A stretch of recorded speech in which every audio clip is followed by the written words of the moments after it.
Oh, we should go. Jeannine, thank you so much for joining me. Thank you for having me back again so that we can actually pick up where we were. We had to do round two because Yes. I was like, oh my gosh, there is so much more to the story. We talked about, I'm going to ask people to go back and listen to your first episode, because we kind of talked about how we got to the place of recovery. We did talk about some solutions, but gosh, we didn't even talk about how you sort of, ascended to this level of a successful businesswoman and being fit and healthy and being a woman of service. You have this amazing podcast that has over 100 episodes. And so you're reaching, large numbers of people through your social media and just doing so much service work as I see it. So I was like, we have to do round two. There's just too many stories. Absolutely. No, I'm super excited. And I was so weird. I was like, just before I hit record, we were like, just getting into some good shit. And I'm like, stop talking. Yeah. We need to get this on camera. You gotta get it down. So welcome back. Super excited to have you. Thanks. So I think we kind of left off, I think we did touch a little bit about what life is like now, but refresh my memory. It's been 8 or 9 years since you've been sober. 8 years. So since January 15th, 2015. So 8.5 years. Okay. Deep into year 9. Yeah. I'm into year 9. Exactly. Year 9. Yeah. Yeah. And then did we talk about like my last use and being in the doghouse and all that? We did. Yeah. We did. Okay. Cool. Good. So yeah. And it was sort of like, from my terrible memory. But you know what we left out was like the challenges of like starting a business and selling it and what life is like now. I know there's, listen, when somebody asks me how I am, I say some of each. There's some really amazing things that happen and there's some things that are really hard. So I think it might be helpful to talk a little bit about those things, but I want to talk about your 100 podcast episodes and some of your experiences and your experiences through the 12 steps too. Okay, cool. So do you want me to start from when I was there before I came back and literally how I stayed clean this time? Like the things I started doing when I was detoxing the last time?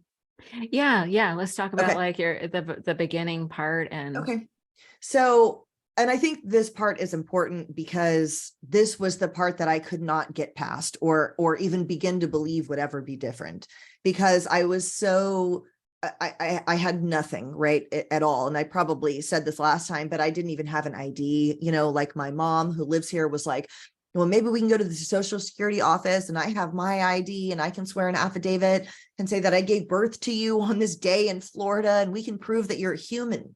We can prove that you're a human that exists, because I was nowhere on record as a human that existed anymore, except for being arrested. Right. I had a criminal record, but like there was no way to show that it was me. I couldn't get a bank account because I had, overdrafted accounts in the past. I certainly hadn't had like any credit or anything like that, or car insurance, or, I was completely off the grid. And to be at that point, and I was 34, I wasn't even that young. I was 34. And to be in a state of kicking heroin and have all that knowledge. So kicking heroin sucks anyway. And to be kicking heroin and know that you have no real hope of a future when you're done. I don't even know why I finished or why anyone finishes, and I think that there's something in the human spirit that fights to survive anyways, because it doesn't seem like there's a real reason to, and I remember being at my friend's house and sitting on his couch and thinking all of that, and I'm sick and I have no prospects in life at all. None. No one will let me live with them for sure. No one will give me money. I had a Victoria's Secret, like a giveaway bag that I was using as a purse that had some change in the bottom. And that was all I had to my name. That was it. And there was zero, like no one was going to give me $10 to get started. Nothing. So how do you live? How do you go live in a place, right? How do you start from there? So I'm at my friend's house, and the way that I started from there was my first drug connection ever had gotten raided and gone to prison for a few years and gotten out and was clean. He cleaned up in the joint, and when he got out, he stayed clean. And he moved into the sober living that I eventually landed at. But I had been kicked out of that sober living twice for selling heroin on the property and leaving a needle out. So that guy was sick of my bullshit also. I'd been kicked out of every sober living. So not only did I have no money, I'd sold drugs on your property, probably, or left a needle out or gave someone else dope, just bullshit, stole from someone. And my friend was begging the owner, Steve, who's in all those stories I tell, Right. please give her a second chance.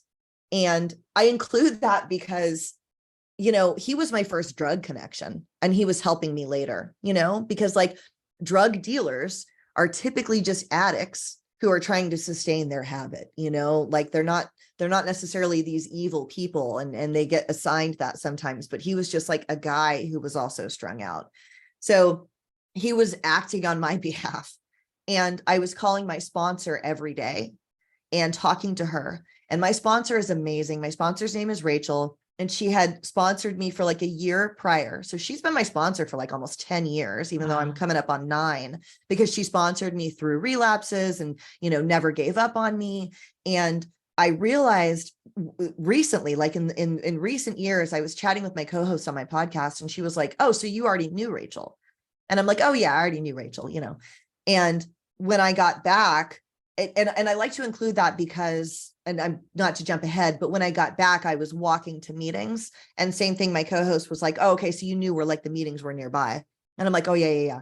And I include those things because I learned those things when I was coming in and out. I met Rachel. I knew where the meetings were. I already had a big book. I knew to read, you know, the Just for Today or the Daily Reflections. And so it's like all of those relapses aren't necessarily failures. Every time we come in, we're learning more information. You know, the first time I detoxed, I didn't even know what Suboxone was. You know, I didn't want to go to a 12-step meeting. I didn't know anything about this, but like by the time you're doing it again, you already know all the people, and I think you're gathering resources, and they're available when you're ready to execute on what you've learned. And so I had all that stuff already. So I'm calling Rachel. I was seeing a guy in recovery, and this is important. He was a very big part of my story in the beginning. I don't talk about him a lot because we broke up, but he was very helpful in this part of my journey. He only had a few months, and he was super dedicated to getting clean as well. He's also the one that told me to watch Game of Thrones while I was detoxing. So I'll always give him credit for that. I was calling him every day, and he was hyping me up. You can get through it. You can get through it. I was calling her. And meanwhile, my friend was working on Steve to let me come back for free. Wow. So first Steve says no. And my friend called me, and he was like, I'm sorry, it's not going to work. And I was like, oh my God. So I'm homeless, trying to kick heroin with nowhere to go in a few weeks. Oh my God. What did you do for like food?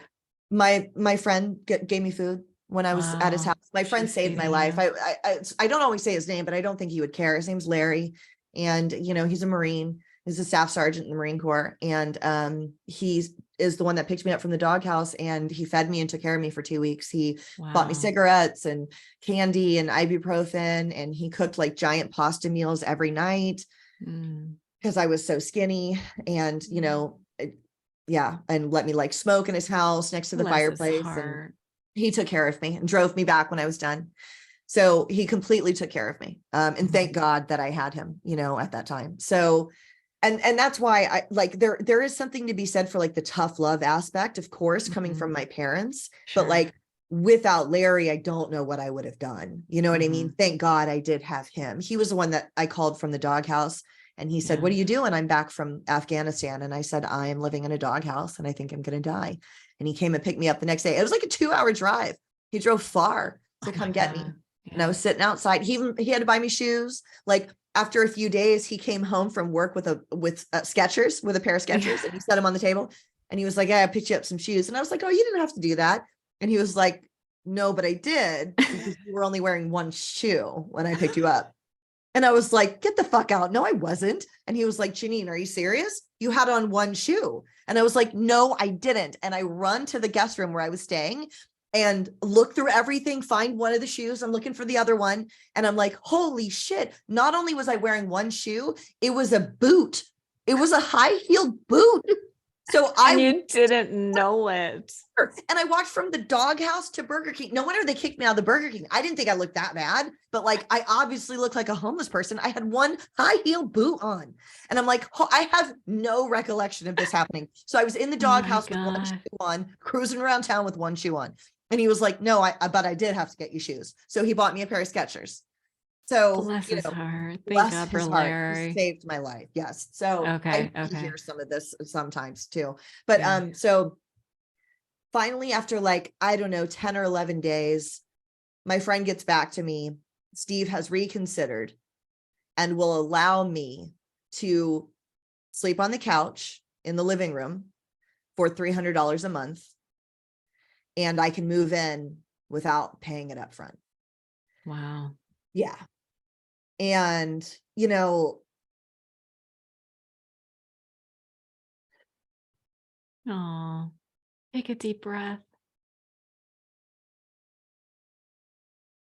I haven't gotten emotional about this in a really long time. I don't know why I am right now.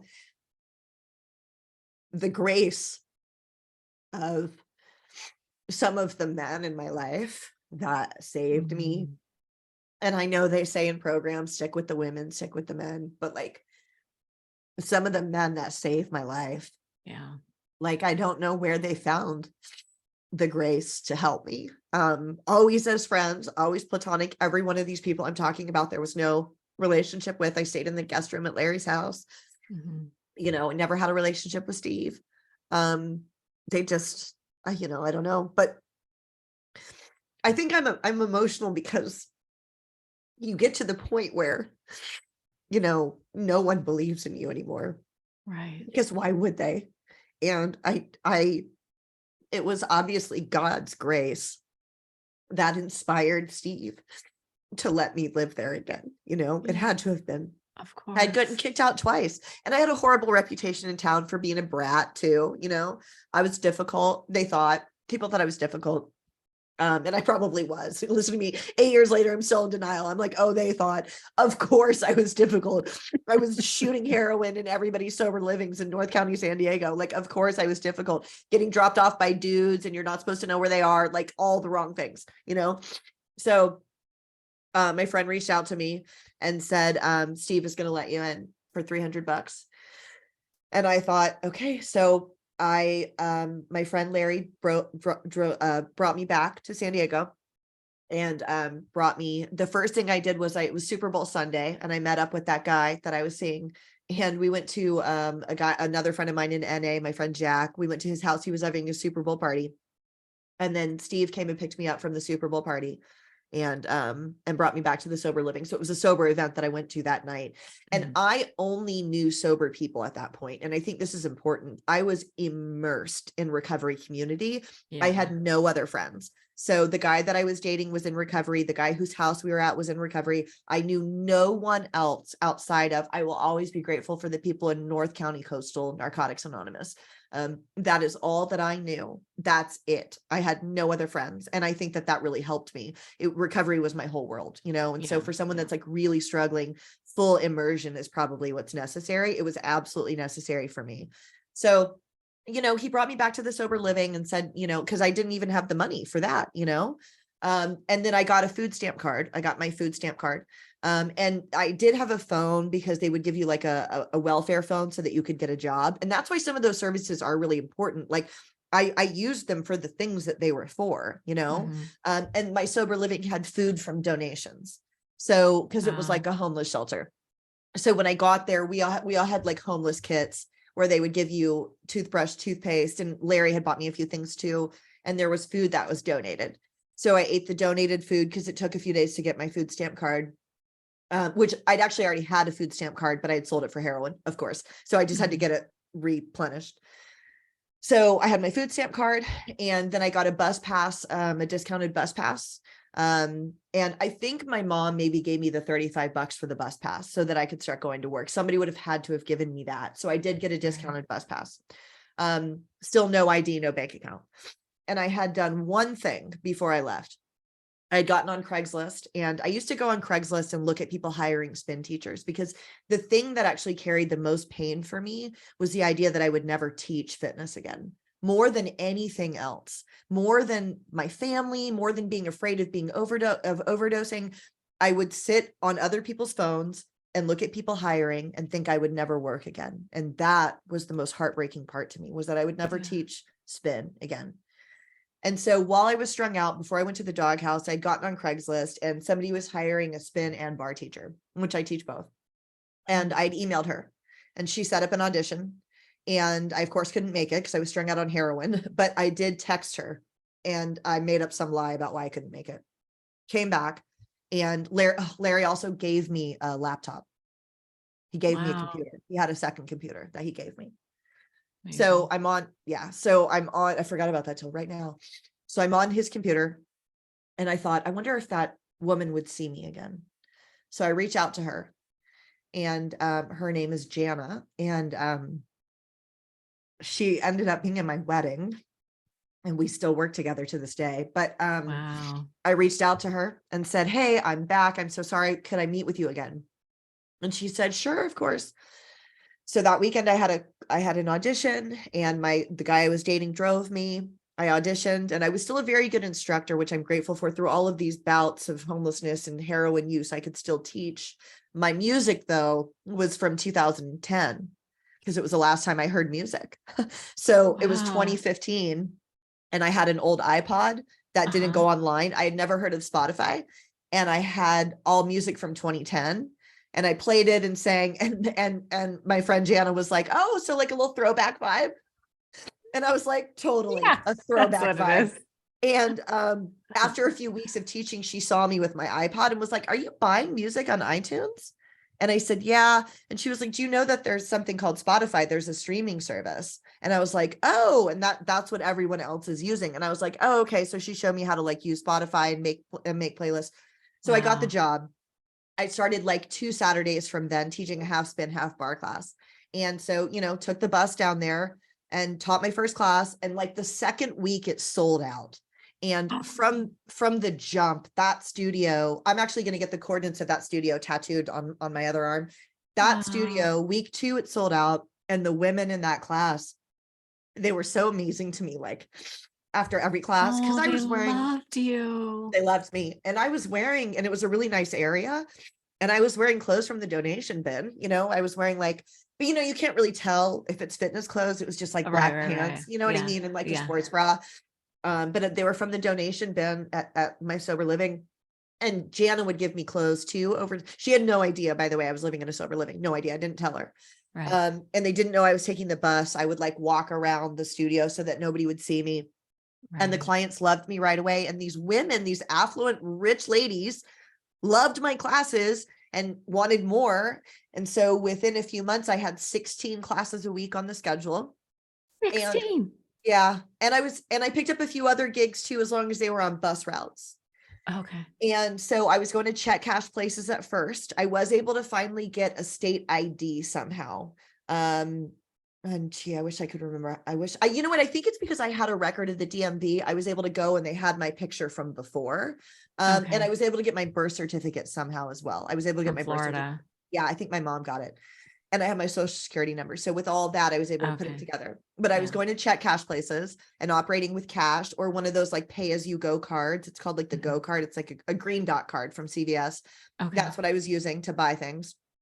And just started taking the bus and going there. And in the meantime, I was doing everything I could recovery wise, because I was so scared. I think I've shared this before. Last time, that was when Steve asked me to be the secretary of a meeting. That was when the guy was going to give me free heroin, and I ran away. That was in all this. Yes. And yeah, so I was the secretary of that meeting, and I kept going. I always did step work with my sponsor, and she always had me write about the relapse. That was my step 1, because I was coming out of a relapse, and she would have me write about the relapse. And I made a crucial realization this time. I thought about the previous relapse, and I'd gotten a job at a boutique when I was in rehab. And I was walking up to the job, and I was coming from another donation rehab. So I was wearing clothes I'd fished out of the donation bin. And I had worked one day, And afterwards, the owner was like, so you did great today. But I kind of need you to like jazz it up a little with your look, because you can't tell if you're just shopping here or you work here. And we need to be like the look plus one. And I was like, got it. I have no money. I'm living in a rehab, right? So I go back and I'm like borrowing things from other girls. I'm wearing a hat, which I don't wear hats, like, but I don't know what's in style. And as I walked up to the boutique, I could see myself in the window, and it was in a nice area. And I thought, who the fuck are you fooling? You're a fucking dumb junkie. It's obvious. None of these clothes are right. Like, what are you doing? And I just walked away and went and used that day and got kicked out of my rehab. And writing that made me realize that like when I feel less than, I would use. And when I would get tired from being on public transportation, I would use. And so those two things, I was armed with that information. And so, because Jana's very wealthy and owned her own business and was 27 to my, 34. And, had nice things. And so I would sometimes feel less than, but remember, okay, when you go down this rabbit hole, when you smoke meth to make yourself feel better about whatever, you end up on heroin, on public transportation longer, or feeling less than for longer. Like, this is the loop. And so I think that was helpful for me to know. That's And I, huge. right. And I'd written out one of these things before, this was many realizations in. So I realized that, and that helps me. I'm doing all of those things. Step two, I love step two. Step two, the way that I do it with my sponsor is that we write down a way that we see like God daily, or just something beautiful in the world. Like, and it could be a beautiful sunset. It could be, I remember one time Step two is came to believe that yes. Yeah. Came to believe that a power greater than ourselves could restore us to sanity. Yeah. Well, I remember one of my step twos was watching this guy, David, take 60 days at my rehab. And my rehab was this is my first one, all parole based or men with HIV. And they'd gotten HIV through smoking meth, and he had HIV and he'd been off his medication for so long. He was only 19 years old. He'd like shaked, and he took his 60 days, his chip. Yeah. And he was so happy with himself, and he was so full of life in that moment. And I thought like that was my way that I saw God that day, and so that's beautiful. What that does is it takes you outside of yourself. And I didn't believe there was anything good left in the world. And so step two changed my life, because I started to see good in the world. Now that was a step two a year before what I'm talking about, right? There was another relapse after this one, but they're all adding up to things, Yeah. So yeah, the whole thing, I don't know how you feel about marking time. It can be such a blessing and a curse, right? The idea of relapse and starting from zero, which that's not a thing. You don't lose the time that you had. Like, those experiences happen, those like as you were saying, the insights and wisdom that never leaves you, and it all adds up. It does. And I just think it's probably different for the different people. Like for me, I'm super proud of my date, and I'm super proud of my time, but I also came from 12-step watching people take time when I never had any. So now it feels, it's a way that's built my self-esteem. But there's also the other side of that is, if you truly believe you're starting over, someone like me, well, I'm gonna go shoot heroin first. Yeah. That's, so if you're telling me the mental trap. Yeah. So if you're telling me my Suboxone isn't clean, cool, I'm going to go shoot meth and be back in 2 weeks. Yeah. If and then what happens what is I'm doing doesn't matter. Yeah. I see you in 6 months, or say like somebody has a glass of wine and so like, I see both sides of it. Right. I definitely see both sides of it. I want to read you something. Dr. Anna Lemke, I'm sorry, I'm going to have to grab something. It just feels really important, because I was just writing about this morning. She talks about pro-social shame in the book, Dopamine Nation. Okay. And so she talks about this cycle. So she says overconsumption, the cycle starts with overconsumption. And then it leads to shame, which leads to radical honesty, which leads to acceptance. And then that acceptance sort of lands you on this foundation of belonging and decreased consumption. Okay.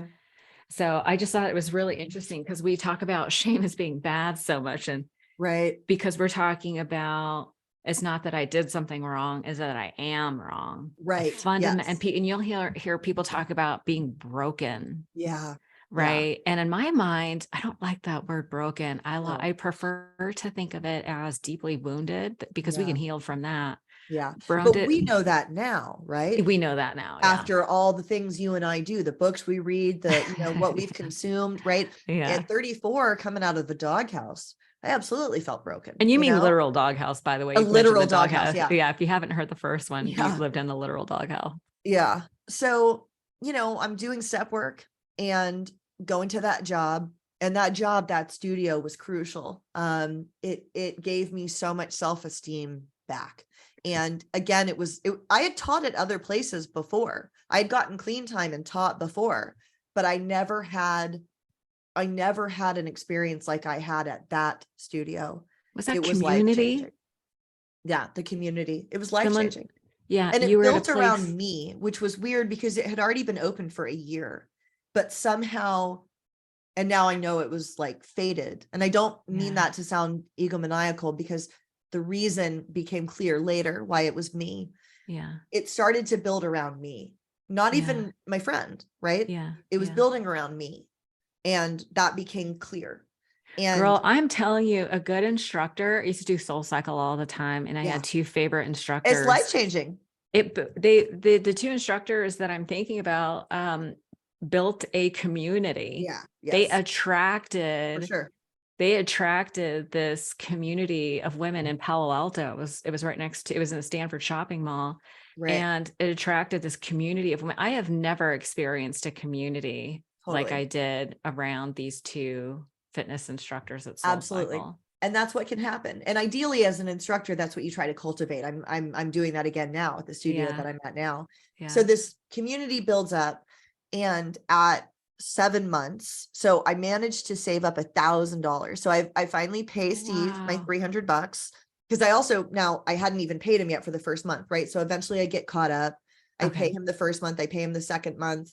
I eventually moved into a room for $400. So I had an actual bed because this couch was starting to hurt my back.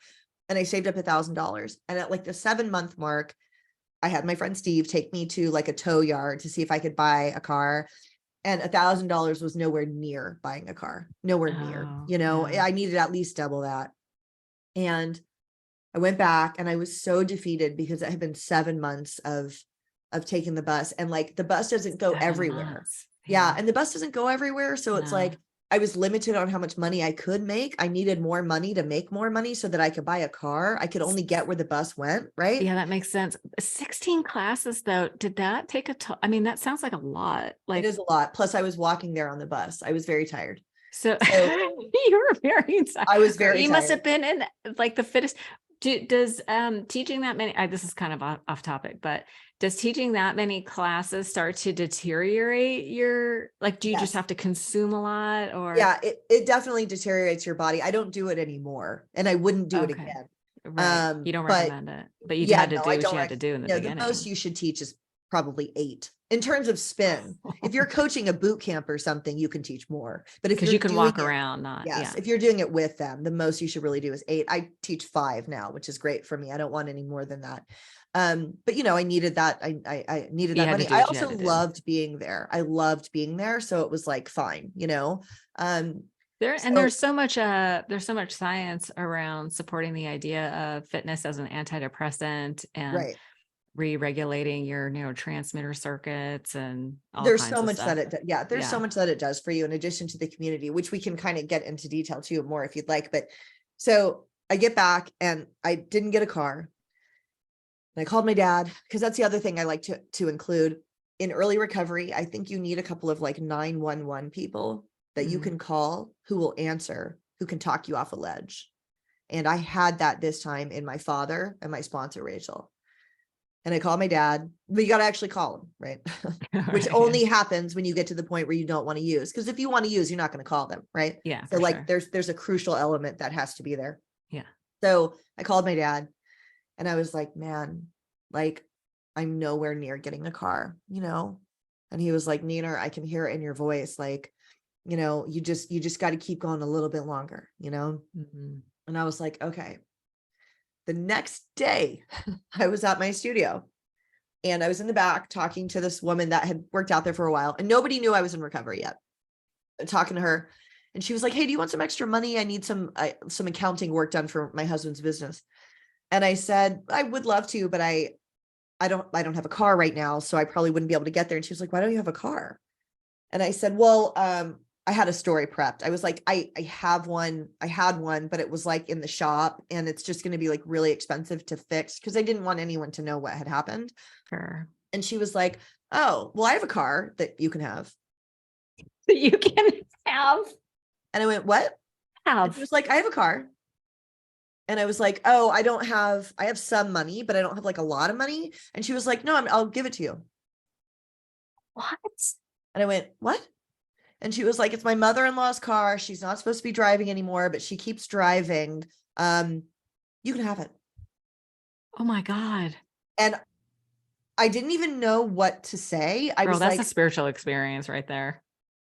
and I was like, "Oh, okay." And I didn't even tell anyone because I didn't believe it. I didn't tell Mhm. anyone. And then the next Sunday, I taught my class, walked out, and the girl behind the desk was like, "These are here for you." And there was keys in her hand.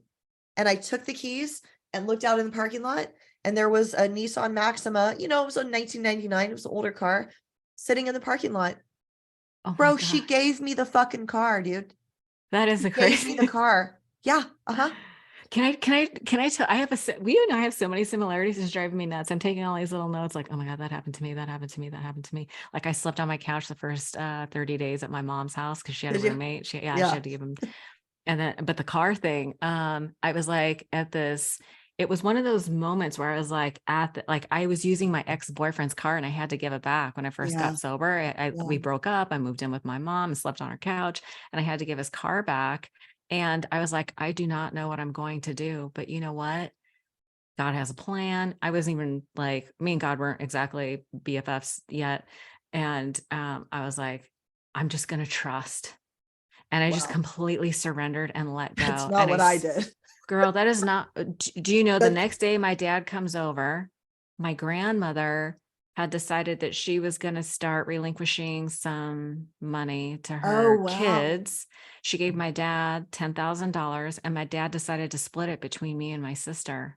Wow. And I used that money to buy a car and that was my sobriety car. It was like Wow. this cute little RX-7. It was like a Corvette Seed is what I call But it. It was like, but that's amazing to me that you were able to yeah, see that and surrender. I was not. To this day, I'm scared all the time. In fact, this is a great reminder, us talking. I need yeah, to remember that yeah, God has never let me down, not once. yeah, yeah. So I get this car. That's not even the most of it. Her sister gave me a house, basically, not forever. What? Yeah, her sister, a year later, had a beautiful townhouse. So in the midst of all of this, I move out Get of my sober, win prizes. dude. I move out of my sober living. I move into another house, but I'm just renting a room. Sure. And now I've got the car, so things are getting better. I'm Amazing. Now you driving can to get better meetings. jobs and Yeah, but of course my home base was still that first studio, but I would pick up some extra classes because they couldn't pay me enough to just only stay there. So I'm okay. picking up extra classes, but my home base is still there, right? And then I was able to drive to the fellowship I really wanted to be a part of, which was Heroin Anonymous. I Okay. really wanted to be a part of HA, but the meetings were only in Encinitas. So I moved to Encinitas largely so I could start going to HA. I'm going to Wow. HA. I felt a pull to that community, which is weird because I had this weird feeling I would maybe meet a guy there. Mm-hmm. Weird because they were very young. And they You were meet lots of guys. yeah, but they were like 23. They Oh, were really youngins. young at HA in this Wow, fellowship. that is young. Yeah, 23 and and already real in. Okay. obnoxious in this area. And it was just like, I don't know why I felt that way, but I did. Mm-hmm. So I started going to HA. I'm not meeting a guy, but it was great. And I become like the secretary of this meeting and blah, blah, blah, blah. So this is moving forward. And the woman that gave me the car, sister, wanted to set me up with her plastic surgeon. And I was like, a doctor's not going to go out with me. And she was like, why? And I was like, I don't want to say her name, but I was like, so-and-so. I live in this shitty little room in Encinitas. Like I drive this old beater car. I'm not young. Okay. I'm 36, almost 37. like a plastic surgeon isn't going to go out with me. And that must have gone into her head because like a month later, she was like, so I have a house for you if you would like to live in it.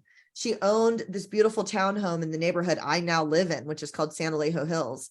And I was like, well, same scenario. I don't have a lot of money, whatever. And she let me move in there for $550 a month, a 3-story townhome. What? Yes, dude. No deposit. So and I just then, love you. People love you when you're sober. it's crazy. So that happens. That was a miracle. And Yeah. then I meet my husband at a meeting of HA. 2 months after that. I did. I was Wow. right. I met a guy. I met Yeah. Skylar. So I meet this guy. He's 29. I'm 36. But and I'm like, I don't know if this guy wants to get married and I want to get married. And we started dating and I knew right away that it was totally different. He was, I did know, they say, and it sounds cheesy. I knew. You do know. I knew. Like we were visiting his parents for the first time and there was a picture of a church on the wall. And before I asked, I knew, I said, we're going to get married there. And then I was like, Jeannine, what are you talking about? You don't even know. And then I said out loud, what is that? That's a beautiful painting. And she said what I knew she was going to say, which was, oh, that's where Bruce and I got married. And I went, and we're going to get married there too. I knew You said it. that out loud? No, of course not. I just knew it. You weren't And we insane. did. We got married in that church in Tiburon a year and a half later. We did. Wow, it was in crazy. Tiburon. Yeah. So all of this is unfolding as I'm staying sober, right? All of these things. Right. Yeah. And Skylar and I do get married. And right when we got back from our honeymoon, my friend decided that she wanted to sell the studio that I loved and sell it to me. Wow. And we were able to get a loan from Skylar's family, which I should include because like that's key. We probably could not have gotten a loan from a bank, right? Right. We got a loan from his family. Mm-hmm. But I still had to get a commercial lease in our name and he has a record too. So that was how I came to own that business that I started at. So we got the loan, bought the business, and 6 months later, COVID happened, which is why I know that it was all put in place, not for me, but for other people, because we kept that studio going during COVID. My husband built like an outdoor area. We delivered bikes. We developed an online system of classes. And it was like the strongest community ever over those 3 years. And people were like, you saved my life during COVID. Thank you. Like all this stuff. And it's because I believe the reason that Skylar and I were able to do that is because of what I called like the newcomer grind, like in the very beginning. Yeah, where you don't have anything and no one believes you, but you have to keep going anyways. It's the same thing as the dope fiend hustle. I think that part of my recovery is what gave me like the resilience and the grit and the strength to get through that time. And we doubled the valuation of the studio during that time. And that's insane. Most people went out of business. And sold it for double at the end of all that. Wow. So got out clean. And then in a crazy twist of fate, I didn't want to get out of spin because I love it. So I went and taught somewhere else. I kind of knew I was going to go back to this studio that I used to teach at, go back. And then 3 weeks later, my old friend Jana bought it. It was for sale. And now we work together again. And she just made me the GM. And it's coming at a time that I really need it. Yeah. And so she has inadvertently saved my life twice. Aww. Without knowing. I mean, she knows now. Walk among us. Yeah. So, so that's, but I like getting into like that side of things because I talk more about my story and less about, like the recovery side of things, but like, that's how it unfolded because it sounds like this crazy thing, like started at a studio with 19 days clean, bought it 4 years later. How the fuck does that happen? It happens with what I just said which was like a lot of just like trudging the road, showing up, and I have learned 1 day at a time. Yeah. And I've learned that people, because I was worried about like my bad credit and, all that stuff, like how am I ever going to build a life or get, get that commercial lease or whatever. And people, you develop that stuff by showing up on a daily basis. Right. And what you're showing people now matters way more than the mistakes of your past. Right. Oh my And God, there's the clip right there. right. That'll Well, be yeah. the, And I mean, I feel like I've said that in a better way. Now you got to cut just that part out. that was so good though. That was Okay. so good. But the way that you show up today, right, and showing up with integrity and a work ethic matters much more than the mistakes of your past. And Yeah. that's why she let me live in her house. And that's why that woman gave me a car, because I was showing up consistently, and we were able to get a commercial lease That's and amazing. yeah, with no credit, no money, no, whatever. And that's how that unfolded. It's important too to go, when you're talking about the beginning where you have no money, no place to go, no prospects, Yeah. and so many things working against you. It's like, literally, how do you eat? And Yep. it's so interesting to just think about what you just said. It's like going from there to all your needs being met and then some. Right. And it's like, we can't see how things are going to unfold. No. Right. We just have to Right. really stay present. And the energy that you carry really matters, like your intentions. Yeah. Like, where is your heart at? And how, what are you willing to do? It's the action, like mood follows action. And I think my intentions being good is what has helped me a lot, because like karmically we did well with the studio. We sold it for double. Like that shouldn't That's have happened amazing. after COVID. No. But I really took care of my staff. I will say this, I took care of my staff during those 3 years. I had 8 women working for me. I didn't drop their pay. Everybody else did. I never dropped their pay. 2 of them I gave bonuses to consistently because they were far outperforming their rate. I couldn't afford to give them a per class raise, but I gave them bonuses. Mhm. And I took care of them, not knowing we were going to flip the studio. I didn't know that was going to happen, but like they Right. were doing that. And it was like, I had to do the right thing by them, Doing the and right thing pays I, off. yeah, I tried to consistently do that, even little things like, and it might sound obvious, but if I noticed a client was being double charged and they hadn't noticed yet, I'd tell them and return it, Yeah. Rigorous that kind of stuff. honesty. When the Yeah. stakes were very high, right? And we didn't have Yeah. a lot of members, when it was hard to do, like I tried to kind of always maintain that integrity. And I think that came back to me because I didn't always do it perfectly in terms of the energy. If you go ask one of them what it looked like, they'll tell you I was messy and, I was stressed out a lot. They'll tell you I took care of them, but they'll tell you it was messy. Mhm. So I didn't always, That's fair. one of the things I work on What? and You're that not I'm not perfect? good That's at. weird. Yeah. But something I'm not good at is living in faith. I live in a lot of fear. And even talking to you right now reminds me, I'm like, dude, she gave you that car. Do you not remember that? They gave you a house. This is another thing I never talk about ever publicly, but not that it's like a bad thing, but I had Hep C also. So when my friend wanted to set me up with a doctor, I was like, not only am I a broke ass, I have fucking Hep C. And she was like, oh, okay. The cure was available at that time, Mhm. but not widely. And my Oh, numbers were really, really low. So I was nowhere near getting the cure for Hep C. I was years from it, nowhere near. okay. And I was hoping my body would just clear it naturally, because there's a percentage of women with Irish backgrounds. This is a wild statistic. 15% of Caucasian women from Irish backgrounds spontaneously clear Hep C. Is that weird? That's really interesting. Which I thought would be me. You're Because I like, was come like, on, I'm getting a bunch 15. of miracles here, dude. Yeah, could I get this one? So I go in to get my blood work done and looked at, and the doctor walked in and he was like, okay, viral loads. Oh, you don't have it. And I went, what? And he was like, and he flipped the page and went, oh my God, I'm sorry. I'm sorry. I'm sorry. Not only did I still have it, my viral load had like tripled. And I was like, Oh, oh, you had me okay. going for a second. And I like kind of started crying, and he was trying to talk to me, and he stepped out for a moment and he came back in, and he was like, he literally, he was like, we're going to get you cured. I just called Oh, hepatology in Oceanside. You're on the list. They're going to call you. And they what? called me within a few days. And I think he just felt Wow. so bad. He got me on the Yeah. list, and they called. Now it's much easier. I think anybody can get it. But so I got the pills, and I Okay. was cured within 3 months.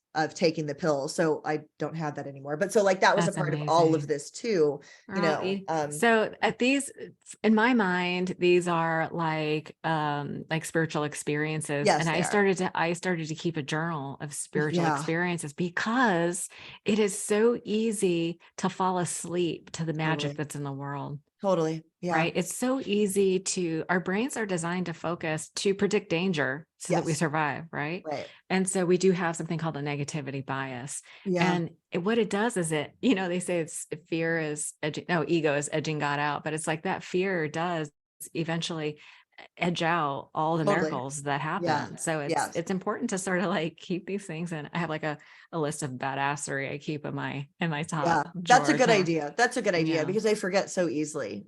we all But so do. like, you know, that happened along the way. So that's, you know, that's the story and that's how I did it, you know. That's amazing. And here you are. And now you have this podcast. Can we shift gears and talk about the podcast a Sure, little of bit? course. Absolutely.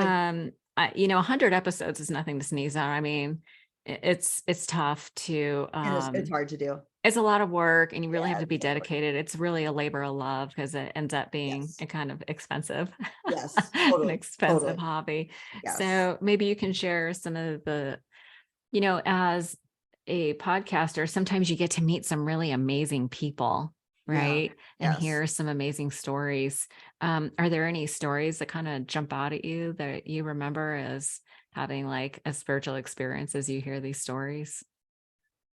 Oh man. I mean, really all of our guests have been pretty touching. You know, I had Britt Frank on who was just so helpful Yeah. and helpful in my like I love the neurological stuff and the understanding how things work. You know, Britt was The amazing. mechanics. Yeah. Yeah. Um, in season one, I had a guy on named Brad Jensen, the sober bodybuilder is his Instagram, and he's got a great story as well. Homeless heroin addict, was arrested like 18 times, and he's crazy successful now. If you look him up, like he owns his own training business, and I think he might even have like a product line. And his story was great. And talking to him was like, you know, having like a spiritual experience, you know.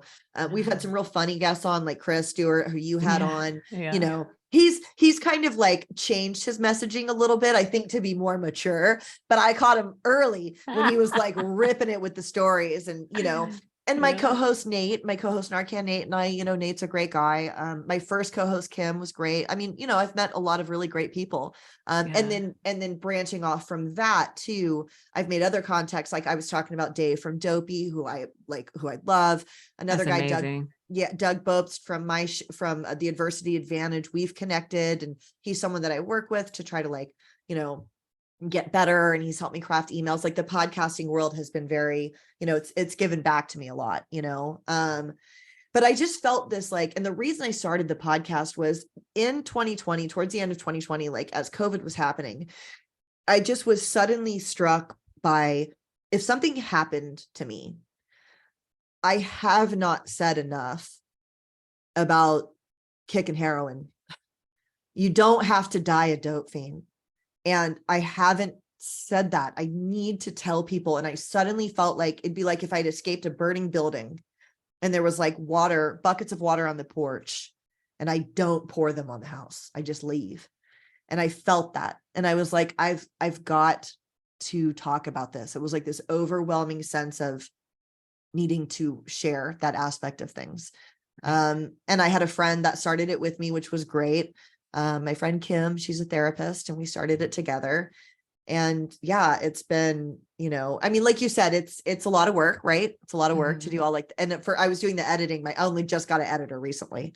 So I was doing like all the editing myself, but the That's show is done time pretty consuming. well. Like if you search drug addiction, it comes up like first or second, which you know how hard that is to have happen, you know, Mhm. on Spotify and Apple.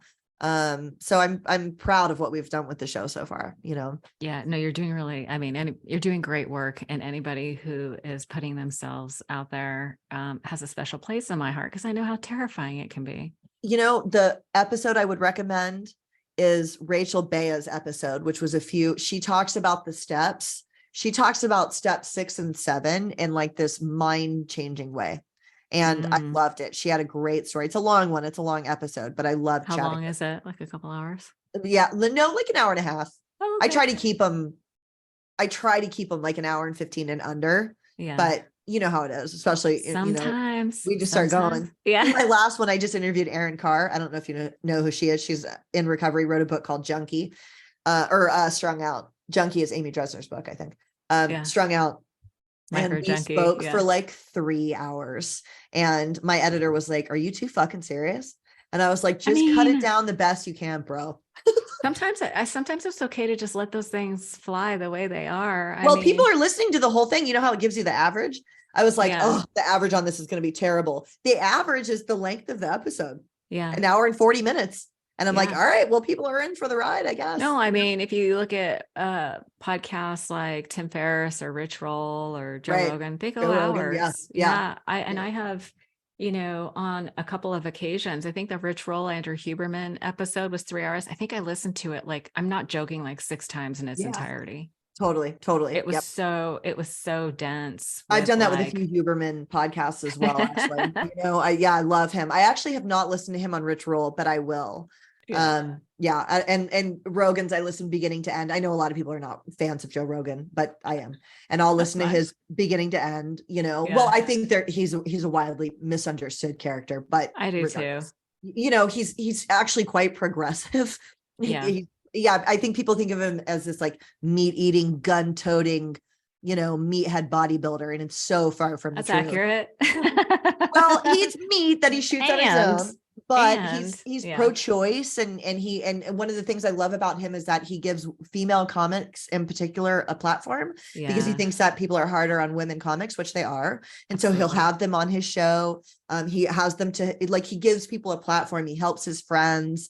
If you listen to him talk, you can tell within 20 minutes that he's not what he's been portrayed as, but not to go off on a Joe Rogan defense tangent. Well, he'll never hear, but of my favorite podcasters, I'm super obsessed with Rich Roll at the moment. And I just have such admiration and respect for him. His vocabulary is insane. Is it? I've never gotten into, my friend Doug told me to listen to that one too. And I never have, but I'll start.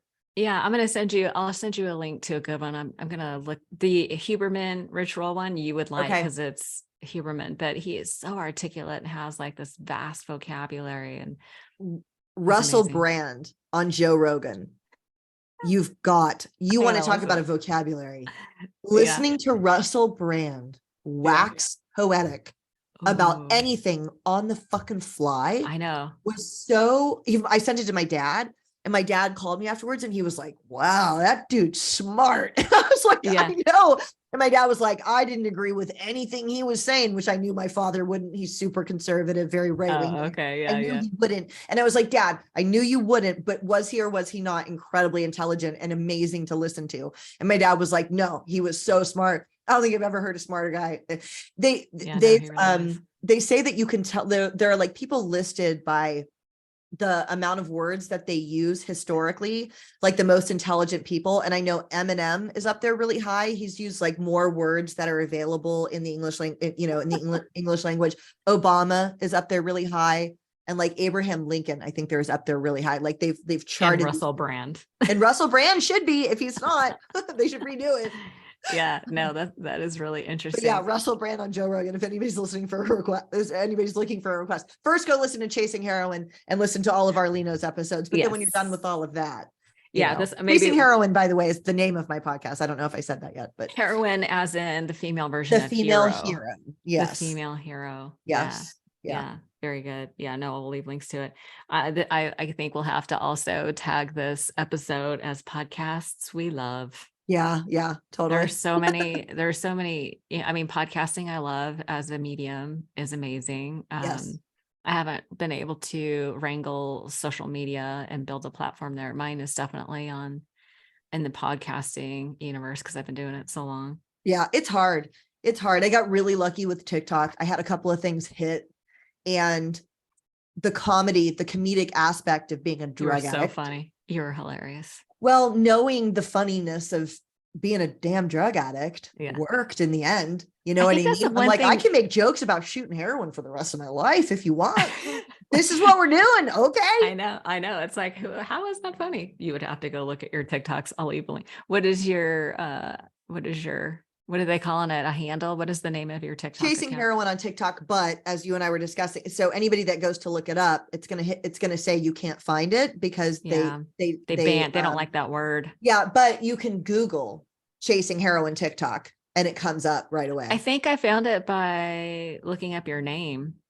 Okay. I was like, I think the first time I Oh was doing yeah, the you show can. notes. You can search Jeannine Coulter in the it's actually not in a lot of them, which I didn't do for any real reason. And I forget sometimes people don't always know my name. Like I'll be talking with a guest sometimes and eventually they'll be like, hey, I'm so sorry. What is your actual name? And I'm like, oh my God, it's Jeannine, I mean, it's in my Instagram bio, but yes, you can. If you search in TikTok, if you search Jeannine Coulter, some of my podcast episodes come up and you can and then get that's how you find it that way.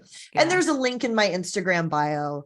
And Googling it pulls up. I'm hoping for a while you could search it and then it went back to being a community violation. So I'm hoping they go back the other way, or they're suggested putting a V in the front, which could be my solution, the Chasing Heroin podcast.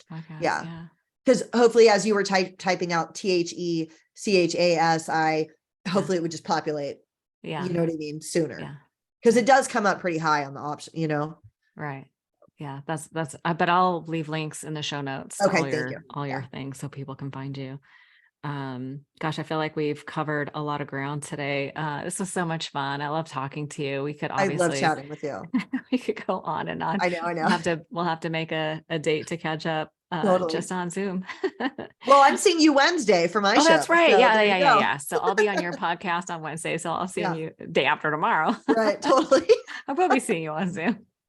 So funny. Yeah. On your podcast, I'm obsessed with, the subconscious mind and, evolving identities. I think, self-esteem, like we were talking about before, is so funny. Like when people get sober, a lot of people latch onto a thing, and mine is like self-esteem.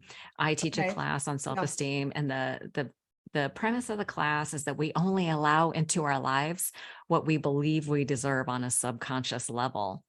Yeah. Right. And it relates to romance, finance, and fitness. Those are the big three that people think. I have a problem with romance. And I go, no, you don't. You have a self-esteem issue.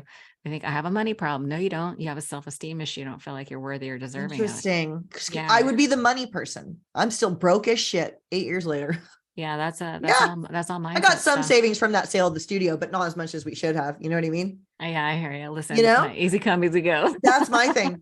I always feel so broke. That part. And I am starting to think that it's more of like a mental thing as well. It's 100%. It's 100% mental and physiological, and because I should have raised the prices at my studio and no. Oh, and you gave away money that you probably didn't have to give during COVID, but definitely it came back to you, but they were worth it. But it was the also right thing to do. I didn't want to lose them, Yeah. But never raising the rates. I don't ask for a lot for me. If somebody owes me money, I don't ask for it. Yeah. Things that I know are signs that I'm not looking for my worth. What I mean? Even lending money when you're not in a position to do so, it's like we literally repel money. Like I don't deserve to hold it. Weird. Interesting. Okay. Yeah. Like holding money, we can make money. We can hustle to make money, but, collecting wealth, amassing wealth is a whole nother experience. And interesting. And that's deeply tied to identity and what you feel you're worth. Okay. That's where it would show up for me, because I did have a pretty high standard for Skylar by the end. I didn't in the beginning, but I did by the time I met him. It had to be a dude that was clean, actually worked steps for real. Because I talked about that guy that helped me in the beginning. I ended up breaking up with him because he started smoking weed for one thing, which I found out later, but he wasn't serious about that. He's in jail now, which makes me feel so sad. He fully relapsed and was homeless again and is doing a year. I look him up on who's in jail sometimes, and he's in jail, but it wasn't, and it was scary to break up with him at 36, almost 37, because he loved me, would have married me, and I wanted to get married. But it just wasn't, it would have been so settling, to stay with him. And I knew that. And so I made myself single at 36. And the crazy thing is I had already met Skylar, but didn't remember him. I had no, like, it You weren't wasn't going ready. in my brain. You weren't But he ready. was at the meetings because I asked him later, I'm like, so were you like new to HA? And he was like, no, I've been going for like a year, dude. But like, He's like, I you were, met you many yeah, you were times. running the meetings. You just weren't paying attention to me. But like, I was there, but Yeah. I was also in another relationship. So of course I wasn't paying attention. Right. And then So shortly funny. after I broke up with that guy, Skylar sent me a Facebook, which to this day, he doesn't admit was hitting on me. He sent me a Facebook message, and I taught, spin and bar, which are typically more like female oriented Yeah. activities. Not always, but I'll see men at spin. I don't see too many ladies. I love bar. not I don't at see too bar, many. I don't not see at bar. too many men at bar. Right. So he reached out asking about classes, and I was like, I answered him, and he was saying he was going to come to like one of my bar classes or something. And I was like, Really? is this guy hitting on me? And I was like, I think this guy's really young. I mean, he was 29. He was almost 30. He was like a Is he month shy of 30. 6 years He's younger 7 than you? years younger than me. 7. Okay. Yeah. Because he turned 30 and I turned 37. Like Okay. we are 6 years apart for like 2 months, which is the window in which we got married. I got married after he turned whatever he was, 32, right before I turned 39. In that So brief funny. window. I was like, we have to book that church in Tiburon in that Right. window. So Yeah. my standards got higher for romance, but Yeah. for finance, I feel like they're still apart. Well, I can't wait to hear you talk about this and delve into the We'll talk self-esteem about side of it. things. Yeah. Yeah. I think it'll be good. Yeah. Very, very closely related. Well, my dear, thank you so much for your time today. It's Thank always so you. much fun to talk to you. I'll look forward to our conversation on Wednesday. Absolutely. Me too. Thank you so much. Thank you.